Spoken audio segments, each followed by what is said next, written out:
一起来看精彩短剧《职场绝无路》，我自辟山河故事解说。恒海公司采购部突发重大危机，公司与腾程合作的一批核心原料积压仓库2个月，当日是合同约定的最后付款期限。按照双方协议，恒海若无法当日结清全款，腾程将立刻终止合作，把这批紧俏原料转手卖给市场上其他争抢货源的采购方。公司财务经理力为了一己私利，恶意扣押巨额货款拒不拨付。面对同事催促，他强硬表示公司资金全部投入理财，每日有340元收益，提前付款会造成理财损失，无人能够担责，因此坚决不按期付款。同事反复提醒金丽丽，合同白纸黑字规定腾程绝不接受欠款，全款到账才会发货，没有协商余地。可金丽丽不仅拒不履职，还当众羞辱女性销售，嘲讽女销售的工作如同陪酒，认为只要放下身段向合作方求情就能拿到货源，刻意嘲讽坚守职业底线的同事故作清高。屡次遭受刁难与羞辱的林佑敏彻底放弃妥协，他看清公司高层自私短视，无视企业信誉，决意主动破局反击。为保住核心货源，打破职场算计，林佑敏决定抵押自己的全款新房，加急办理贷款，拿下这批价值340万的原料，正面对抗针对自己的职场打压。与此同时，腾程周总紧急致电林佑敏，语气满是焦急。他告知林佑敏，恒海长期拖欠货款，已经严重拖累企业资金链，持续拖延将引发严重经营危机。林佑敏十分诧异，他休假前已和财务总监确认，节后首日会全额结清货款。他立刻安抚周总，猜测是跨行转账出现延迟，承诺马上内部核实，给出妥善解决方案。周总直接否定了这一猜测，称财务反复喝茶流水，从未收到恒海打款。他坦言这批原料供不应求，自己全凭和林佑敏的长期合作情分才一直等待，最后给出3天缓冲期，逾期未回款，将彻底终止合作并追究恒海全部违约责任。挂断电话，林佑敏彻底理清根源，所有问题都是金丽丽贪图小额理财收益，违规扣押货款，无视公司制度与合作合约导致。他气愤于金丽丽只顾私利，全然不顾公司即将面临的100万级违约损失。林佑敏快速向同事核实情况，得知依附金丽丽的田荣早已默认纵容此次违规行为。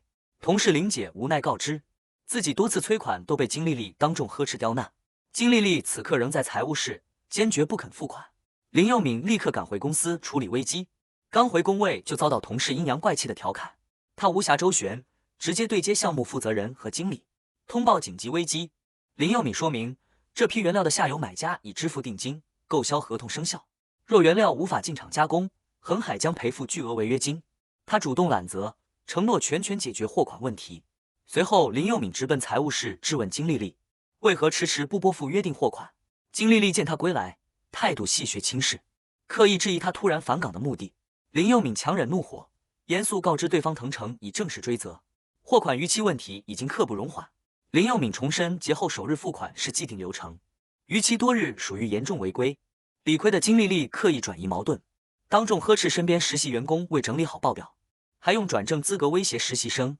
以此掩盖自己的失职。距离下班仅剩最后9分钟，也是付款的最终截止时间。林佑敏再三催促，金丽丽依旧态度强硬，辩称资金每日有400元理财收益，提前付款的损失无人承担，坚决拒绝履职付款。林佑敏当场反驳，数百元的理财利息，对比公司数百万的违约损失微不足道，后续产生的巨额赔付是金丽丽根本无力承担的后果。即便知晓严重后果，金丽丽依旧毫无悔意，态度嚣张。一旁依附金丽丽的同事纷纷帮腔，指责林佑敏咄咄逼人，还刻意挑拨，让他利用和周总的私交低头求情，拖延账期，嘲讽他太过清高，不懂职场变通。林佑敏坚守原则，表明自己全程依规工作，所有流程均有领导签字盖章，财务无辜押款必须给出官方合理解释。见林佑敏不肯退让，金丽丽再次出言羞辱，刻板认为女性销售只能靠讨好合作方成事，笃定林佑敏低头示弱就能解决问题，刻意贬低她的职业操守与能力。此刻林佑敏彻底看穿深层阴谋，金丽丽押款并非为了公司理财收益，而是蓄意破坏恒海与腾程的核心供货渠道。腾程是恒海最重要的低价原料供应商，这条稳定合作渠道全靠他的师傅高阳早年苦心维系。半年前高阳被迫离职，公司再也无人能稳住腾程的合作关系。原本林佑敏只要守住采购部岗位，便可顺利晋升副总经理，高层看似重用他，实则是赌腾程会看在高阳旧情上持续合作。而金丽丽与部分高层一心逼迫林佑敏离职，霸占他的晋升名额。理清全部算计后，林佑敏立刻找到张总汇报危机，希望高层出面解决押款问题。不料张总态度敷衍，认为只是短期延期，无需过度紧张。林佑敏当即反驳，腾程坚持现款现货，绝不欠款的规矩，拖延只会彻底断送多年合作。他直接质问张总，明知货款被无故扣押，为何刻意置之不理？张总不再掩饰，直白揭露了公司的算计。总部将林佑敏调任采购部，并非全然认可其能力，而是把所有采购风险全部推给他。一旦供货出错，所有责任都由采购部和林佑敏承担，财务违规押款的过错也会全部归咎于他。张总坦然承认，高层早已布局，等林佑敏背负项目失败的黑锅，名声受损，就由他的外甥顶替采购经理的位置。林佑敏彻底醒悟，这是一场针对自己的职场圈套，众人联手算计，只为踩着他上位。看清所有真相的林佑敏不再隐忍，决心强势反击。他明白一味退让只会让对方得寸进尺，既然众人蓄意布局让他身败名裂，背负巨债，他便主动破局，放手一搏。为破解死局，掌握主动权，林佑敏决定抵押个人全款房产筹措资金。为避开常规贷款的漫长流程，确保资金当日到账，他主动多加5个点利息加急办理，最终成功拿到400万全额资金。手握足额资金后，林佑敏立刻联系腾程周总洽谈合作。周总已然不抱希望，无奈告知他当日是合约最后期限，恒海再不付款，只能依法追责，终止合作。林佑敏坦诚说明，自己并非代表恒海协商延期，而是以个人名义全款接手这批货物。周总十分诧异，不敢相信他能拿出数百万资金拿货。林佑敏态度坚定，承诺全额支付货款，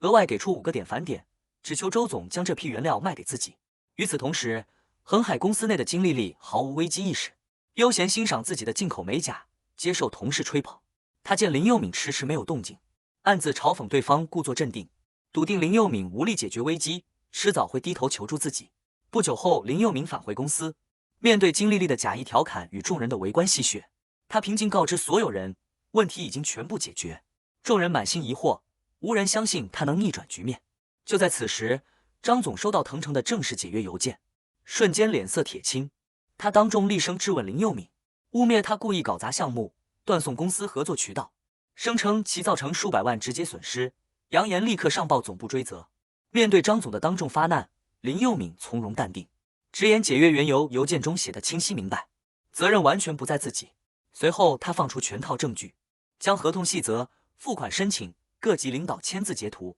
一并发送给总部，并抄送全体员工，彻底曝光货款逾期的真相与高层财务的失职行为。铁证面前，张总和金丽丽的阴谋彻底败露，两人瞬间慌乱失措，气焰全无。张总慌忙改口，一边催促财务加急付款，一边让林佑敏联系周总补救合作。林佑敏直接回绝，当众告知众人，这批货物已完成交易，归属个人，和恒海再无关联。全场瞬间哗然，所有人都震惊不已。金丽丽气急败坏，当场指责林佑敏抢夺公司货物，不顾脸面。林佑敏条理清晰地回应，自己全程走正规个人采购流程，400万全款真实到账，合法合规。恒海逾期未付款早已违约在先，腾程依法解除合作，自己接手货源合理合法，不存在抢货一说。此时恒海彻底陷入被动，无法按时获取原料生产，不仅要赔付千万级违约金，还将面临总部严厉追责。张总立刻转变态度，假意安抚夸赞林佑敏有担当，当场吩咐金丽丽走加急流程，想要退款给林佑敏，收回货物归公司所有。众人以为事情即将平息，林佑敏再次语出惊人，明确表示自己从未垫付公款。他坦言，抵押房产，背负高额贷款拿货，是为反击职场不公，守住自身底线，并非为公司做慈善。这批货如今是他的个人资产，他也即将辞去恒海采购经理一职。恒海想要原料，必须按市场价协商采购。局势彻底反转，张总和金丽丽满心不甘，却无可奈何。私下里，张总对着外甥大发雷霆，怒斥其成事不足败事有余，打乱了顶替林佑敏的全盘计划。他的外甥满心怨怼，直言若让林佑敏此次立功站稳脚跟，他们一家人将彻底失去公司立足之地。为夺回货物，彻底毁掉林佑敏的职业生涯，两人密谋恶毒计策。此前林佑敏与周总洽谈业务时，张总的外甥偷偷拍下一张借位照片，两人计划修图篡改画面，伪造林佑明与周总亲密相处的假象，捏造不正当关系的虚假证据。他们打算将修图照片匿名发给周太太，刻意散播谣言，挑拨离间。两人笃定性格强势的周太太会上门闹事，让林佑敏深陷绯闻，名声尽毁，公司便可顺势开除他，这批货物也能重新回归恒海。二人自以为计谋周密，笃定能让林佑敏彻底出局。很快，恶意谣言在公司内部蔓延，同事们纷纷私下抹黑林佑敏，嘲讽他看似清高上进，实则依靠不正当关系换取资源，刻意贬低他的人品与职业底线。流言蜚语愈演愈烈，谣言最终传到周太太耳中，怒火攻心的她直接冲到恒海公司，不顾前台阻拦，强行闯入办公区，扬言要找林佑敏当面对质，讨回公道。公司同事纷纷围观看热闹，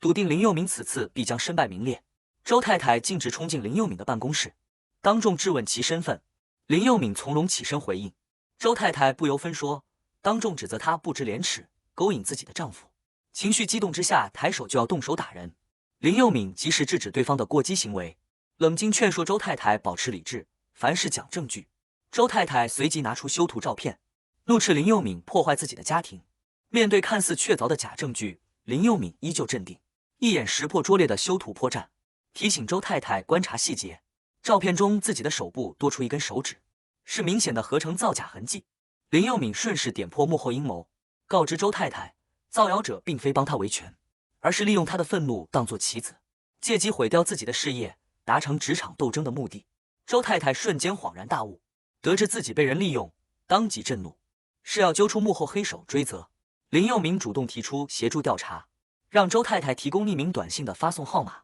暗处的金丽丽瞬间慌神，这串号码正是她的备用手机号，手机还藏在财务室抽屉中。她心急如焚，慌忙逃离人群，想要赶回办公室关机销毁证据。途中不慎撞上同事陆毅然，还厉声呵斥对方让路。众人紧随金丽丽身后，在财务室门口将她拦下。工作人员明确告知金丽丽，财务室属于机密区域，禁止随意闯入销毁物品。金丽丽当场人赃并获，再也无从抵赖。慌乱之下，金丽丽依旧狡辩，哭诉手机是林佑敏刻意放在自己抽屉里栽赃报复，是林佑敏因货款纠纷怀恨在心，恶意陷害。苍白的说辞无人相信。周太太更是怒不可遏，气愤自己被肆意戏耍。众人提议当场核验手机归属信息，彻查真相。金丽丽极度慌乱，拼命阻拦众人触碰，声称私人物品不容侵犯。但其前后矛盾、慌乱心虚的举动，彻底坐实了她造谣栽赃的罪行。林佑敏当即报警，举报金丽丽恶意捏造事实，伪造图片，诽谤他人，严重扰乱自身工作与生活，坚决要求追究其法律责任。证据确凿，罪行败露。有人出面调解，希望林佑敏接受3万元精神赔偿，谅解金丽丽，就此了事。周太太当场拒绝，直言周家的名声与自身尊严，绝非区3万块能够弥补，坚决不同意私下和解。风波结束后，有同事劝说林佑敏太过绝情，没必要报警将同事送进拘留所。林佑敏直接拿出录音，当众曝光这些同事此前在茶水间恶意造谣，抹黑自己的言论，严肃警告众人，再敢随意散播谣言，恶意重伤，必将依并追责。在场同事瞬间噤声，无人再敢议论。随后张总单独约谈林佑敏，一改往日强硬态度，假意安抚慰问，用名贵茶水示好缓和关系。他直接开出晋升条件，只要林佑敏交出这批货物，立刻向总部提交申请，提拔他为副总经理，兑现其10年打拼的职业期许。面对诱人的晋升机会，林佑敏丝毫没有动摇。他明确告知张总，自己抵押房产，背负高额风险拿货，绝非为公司做嫁衣。随即开出844万的转让底价，明确表示少1分钱都不会出手。张总听闻报价瞬间暴怒，怒斥林佑敏狮子大开口，公然抢劫，同时出言威胁，声称自己有无数种方法，让林佑敏彻底无法在东山行业立足。林佑敏毫不畏惧，坦然对峙，绝不妥协退让。谈判彻底破裂，张总气急败坏。此时距离项目交货仅剩14天，核心原料全部掌控在林佑敏手中，总部审计追责邮件持续催促，无法按时交货，他的职业生涯将彻底终结。为逼迫林佑敏低头妥协，张总动用全部人脉与行业资源，对林佑敏开启全方位行业封杀。他逐一联系东山本地所有加工厂，刻意造谣林佑敏手中货物来路不明，同时放出狠话，谁敢承接林佑敏的代工订单，就是与恒海为敌，将永久断绝合作。在张总的强势施压下，所有加工厂都不敢冒险接单，即便林佑敏主动提出支付加急费，议价合作，厂家依旧纷纷婉拒，直言小本生意得罪不起恒海，不敢冒险承接订单。看着四处碰壁、陷入困境的林佑敏，张总十分得意，笃定拿捏住了对方的命脉。他认为这批精密原料长期无法加工，搁置一段时间就会彻底报废，变成一堆毫无价值的废铁。林佑敏最终只能被动妥协。随后，张总再次找到林佑敏，假意宽宏大量提出和解方案，承诺公司出资134万回购这批340万的货物，同时要求林佑敏支付10个点的回扣，当作对抗公司的惩罚。身边同事也轮番劝说，让他认清现实，识时务妥协。林佑敏直面威逼利诱，态度依旧强硬，怒斥张总欺人太甚，他绝不接受低价被掠夺成果，还要反向赔付回扣的无理要求。张总则冷漠表示商场残酷，愿赌服输，嘲讽林佑敏贪心不足，执意作对。如今的困境都是自作自受，绝境之中，林佑敏心生妙计，刻意装作崩溃无助、走投无路的模样，彻底放下张总等人的戒备。这是他布置的空城计，唯有让对手放松监视，自己才能暗中寻找破局机会。这场职场博弈远未结束，林佑敏清楚本地加工厂已被全面封杀，唯一的破局希望就是找到人脉深厚的腾城周总，借助其行业资源对接靠谱的精密加工厂，彻底打破张总的封锁。即便得知张总仍在持续施压，全网封杀自己，林佑敏依旧没有放弃。他冷静分析局势，交货期进入倒计时，自己每多拖延一天，张总的追责压力就越大。对方远比自己更急躁，自己绝对不会轻易认输。当晚天降大雨，林佑敏不顾风雨严寒，连夜赶往腾城公司求助。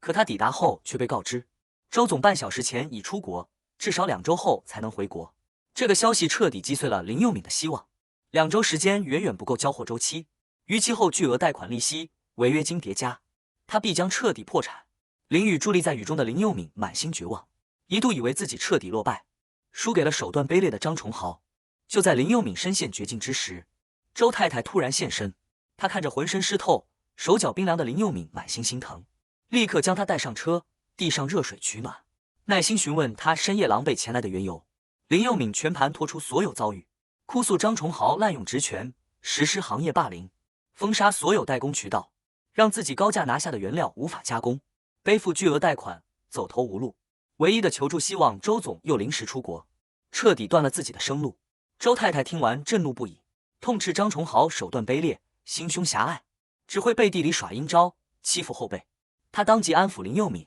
承诺全权帮他破局。张崇豪能封锁本地小工厂，却撼动不了自己的人脉资源。周太太告知林佑敏，自己要带他去见一位能彻底破局的大人物。随后，他带着林佑敏前往鸿雁精工，揭晓了公司老板的身份，正是林佑敏苦苦找寻许久的师傅高阳。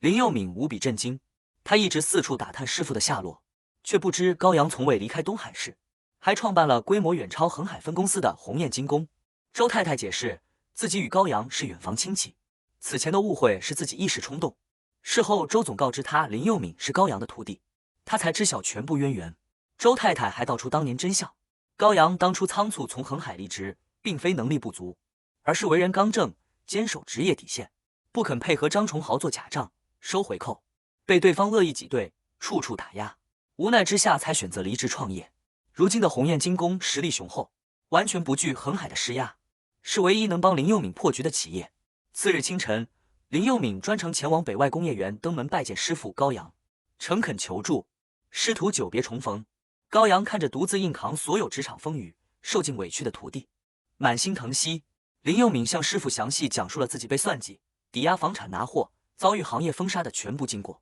拿出原料规格书与合作合同，坦言鸿雁精工是自己最后的希望，若是无法完成加工，自己不仅会背负巨额债务，还会彻底被行业封杀，断送职业生涯。高阳看着徒弟宁折不弯、永不妥协的韧劲，仿佛看到了当年坚守初心的自己，当即下定决心出手相助，直言绝不会看着徒弟被小人算计，逼入绝境，当场接下这批代工订单。林佑敏担心消息泄露会让张崇豪暗中使绊，连累鸿雁精工的发展。高阳底气十足地安抚他，鸿雁精工如今的实力早已不是恒海能够撼动，无需畏惧对方的施压与报复。为规避干扰，万无一失，高阳决定全程保密代工事宜，亲自调配核心团队，启用3号无尘车间专属生产，严控工艺质量，确保在交货期限内完美交付成品。他让林佑敏安心反击，自己会全程为他保驾护航，让张崇豪一众人为自己的卑劣行径付出应有代价。